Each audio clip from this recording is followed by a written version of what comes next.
সকাল সকাল আজ পৌঁছে গেলাম জগন্নাথ ধাম পুরীতে। আর এই স্টেশনটাও দেখলাম খুব সুন্দর সাজিয়েছে, পরশুদিন রথযাত্রা বলে।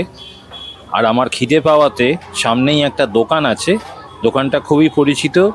ডালমা, ছানা পোড়া আর এই ছোট্ট কচুরিগুলো দেয়। 10খানা কচুরি দেবে, সঙ্গে ছানা পোড়া ডালমা দেবে, দাম নেয় 70 টাকা। এখান থেকে টিফিন করার পরই আমি রিক্সা ধরে পৌঁছে গেলাম আমার হোটেলের দিকে। হোটেলে আমি খানিকক্ষণ রেস্ট নেব, স্নান করব, খাওয়া দাওয়া করে আজকে সন্ধেবেলা যাব পুরী মন্দিরে। আর রিক্সা ভাড়া নিল 50 টাকা।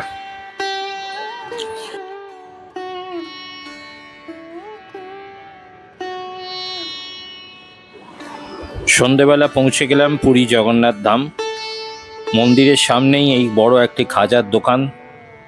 খাজা দরও করলাম, অনেক রকম ভ্যারাইটিস খাজা রেখেছে। আর চিরাচিরিতেও মন্দির যেতে গেলে এই রিক্সা ধরে যেতে হয়। 30 টাকার দিয়ে আমি রিক্সা করে মন্দিরের সামনে গিয়ে পৌঁছলাম।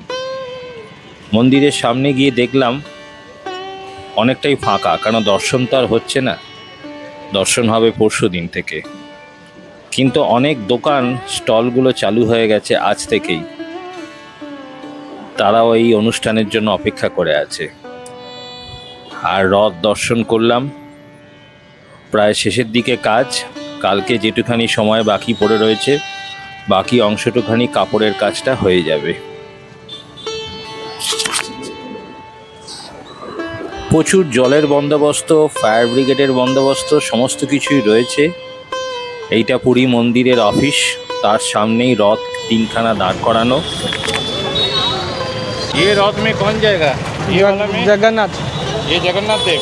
और बीच में जो है सुभद्रा, पीछे बलराम। पीछे वाला बलराम जाएगा। अच्छा, कितने बजे से चालू होगा? 2 बजे शुक्रवार का 2 बजे चालू, रात चालू होगा। भगवान आएंगे 7 बजे से 2 बजे तो रात चालू आए होगा। आज 24 है। हाँ 27 पर। हाँ 27 सुबह में चालू होगा। तो सुबह में नहीं, 1-2 बजे दिन 2 बजे 1 बजे 1 बजे। हाँ 1 बजे का। हाँ और जाएगा गुंडीचा। हाँ गुंडीचा। अच्छा, आपका दुकान लगा क्या इधर?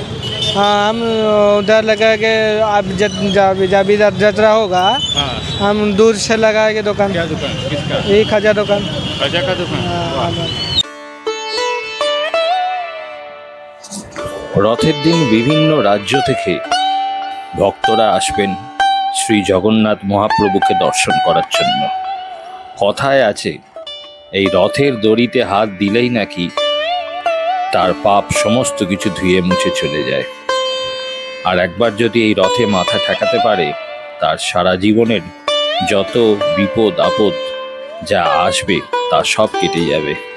এতটাই ক্ষমতা এই জগন্নাথ মহাপ্রভু।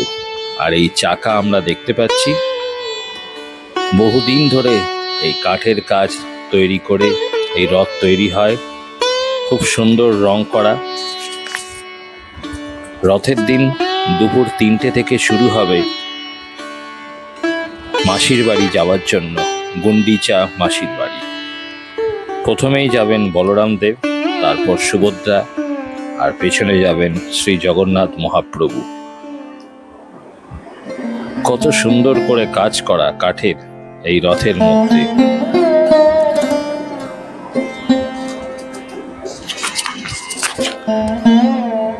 বেশ কিছু দর্শনার্থী ও ভক্তরা আজকে থেকেই দেখছি পৌঁছে গেছে, অপেক্ষা করবে তারা রথের দিন একবার এই মহাপ্রভুকে দর্শন করার জন্য।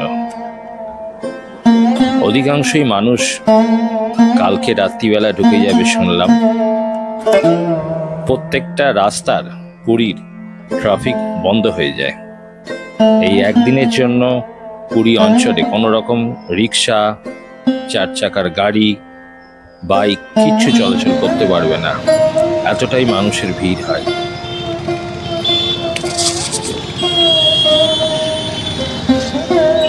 যে কাঠগুলো পড়ে আছে আমরা দেখছি, নিম কাঠগুলো, এই কাঠ দিয়েই প্রভুর এই রথ তৈরি হয়েছে।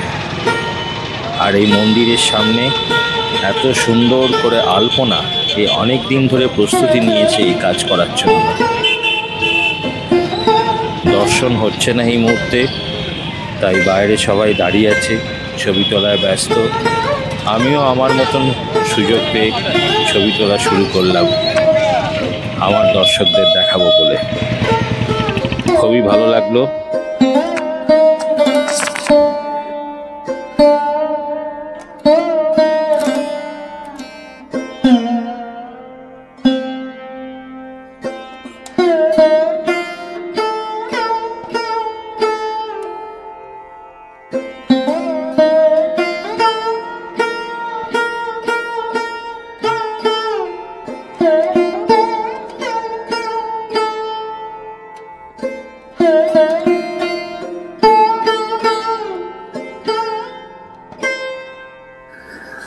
আষাঢ় মাসের রথযাত্রা অনেক রাজ্যতেই পালন করা হয়, কিন্তু এই পুরীতে জগন্নাথ ধামের মাহাত্ম্য আলাদা। বহু বাঙালি দর্শনার্থী সেদিন তো আসবেই দর্শন করতে। এছাড়াও সারা বছরই বাঙালি দর্শনার্থীদের আসা যাওয়া চলতেই থাকে এই পুরী মন্দিরে। বাঙালি ছাড়াও বিভিন্ন রাজ্যের মানুষরা কিন্তু এই মন্দিরে আসবেন। চলছে প্রস্তুতি, কাল বাদ পরশুদিন রথযাত্রা।